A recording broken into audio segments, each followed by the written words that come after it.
ni Gregorio ang walis.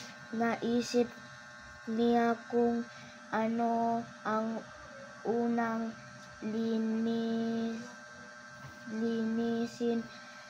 Nagkalat ang mga sanga, dahon at iba pang basura. Hindi niya napigilan lang na mapaggiwi.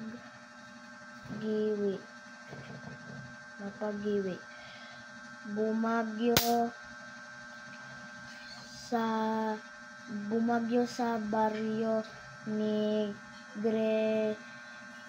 Gregorio. Sa sobrang lakas ng bagyo, may mga natumbang puno sa paligid.